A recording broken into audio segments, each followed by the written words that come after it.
You know that feeling, right? That sudden, kind of confusing chill in a relationship where it used to be so warm?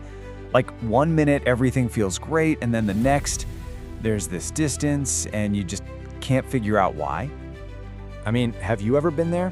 Where you're just left replaying every conversation, trying to figure out what you did wrong or what you missed?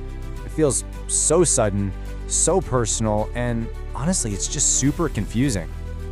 What if I told you it's actually not that sudden at all?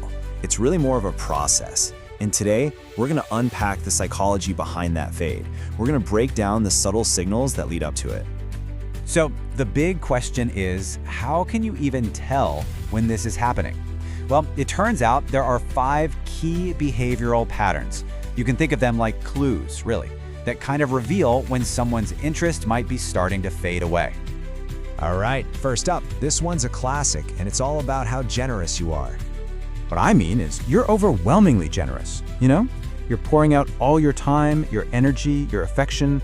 You're the one who's always available, always the one texting first, basically just trying to prove how much you care.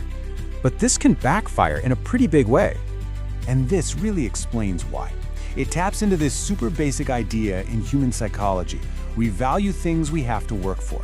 You know, things we have to earn. When something is just always there, handed to us for free, its value can kind of start to drop.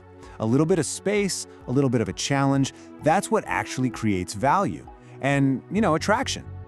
Okay, on to number 2. This signal is a bit more subtle, and it's all about how you communicate. So ask yourself this: do you find yourself constantly justifying your decisions, or your feelings, or even your opinions? I know it feels like you're just trying to be clear, right? Trying to avoid any misunderstandings, but it can come across in a totally different way. Because here's the thing, there's a real connection between saying less and perceived power. Think about it. There's this quiet confidence in people who just don't feel the need to explain themselves all the time. Their actions, their presence, that does the talking for them. It signals this really powerful self-assurance. All right, number 3. And this one might be one of the most important because it's all about the rules of engagement that you set. Or maybe the rules you don't set. You're the person who just always says yes.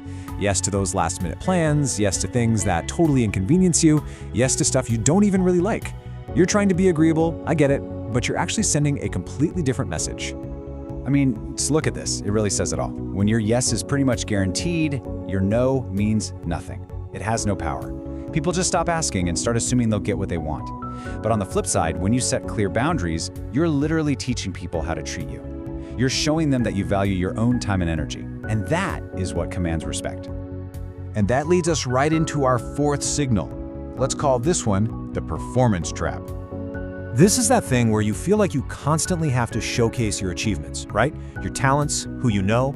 You're trying to present this perfect, super polished version of yourself, all because you're hoping to win them over. But here's the wild, counterintuitive truth. People don't connect with perfect. They connect with real. True confidence isn't about having 0 flaws. It's about being okay with the ones you do have. Now that is what's genuinely impressive. Okay, and that brings us to our 5th and final signal. And this one kind of flips the whole script. See, this one isn't about what you do. It's about what you failed to see in them. They take forever to text back. They keep canceling plans. Their energy just feels off. All the signs that they're not that interested are right there, but you just explain them away or pretend you don't see them. Look, believing what their actions are telling you instead of what you hope is true is a huge act of self-respect. When you just keep investing where you're getting nothing back, you're basically signaling to them and to yourself that your time and energy don't really matter. So, okay, we've just laid out these 5 big signals. But here's the thing. This isn't just some random checklist. All 5 of them point back to one single, powerful, underlying idea. This is the core insight, the thing that ties it all together. You know that moment that feels so sudden, that abrupt loss of interest? It's almost never actually sudden. It's just the final result of a really long, slow process. Think of each of these 5 signals as another log being thrown onto a fire that's been burning for a long, long time. And here it is. This is the absolute key.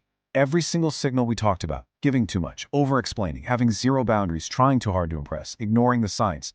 Every one of them is a symptom of the same thing, you not fully valuing yourself. And people, whether they realize it or not, tend to mirror the value you place on yourself. So at the end of the day, this whole thing isn't about learning some tricks to keep someone interested in you. It's about understanding that the signals you send out about your own self-worth, well, that's the most magnetic or the most repellent force there is. So the question really isn't, why did they lose interest? The real question you got to ask is, what are your actions showing them about how much you value yourself?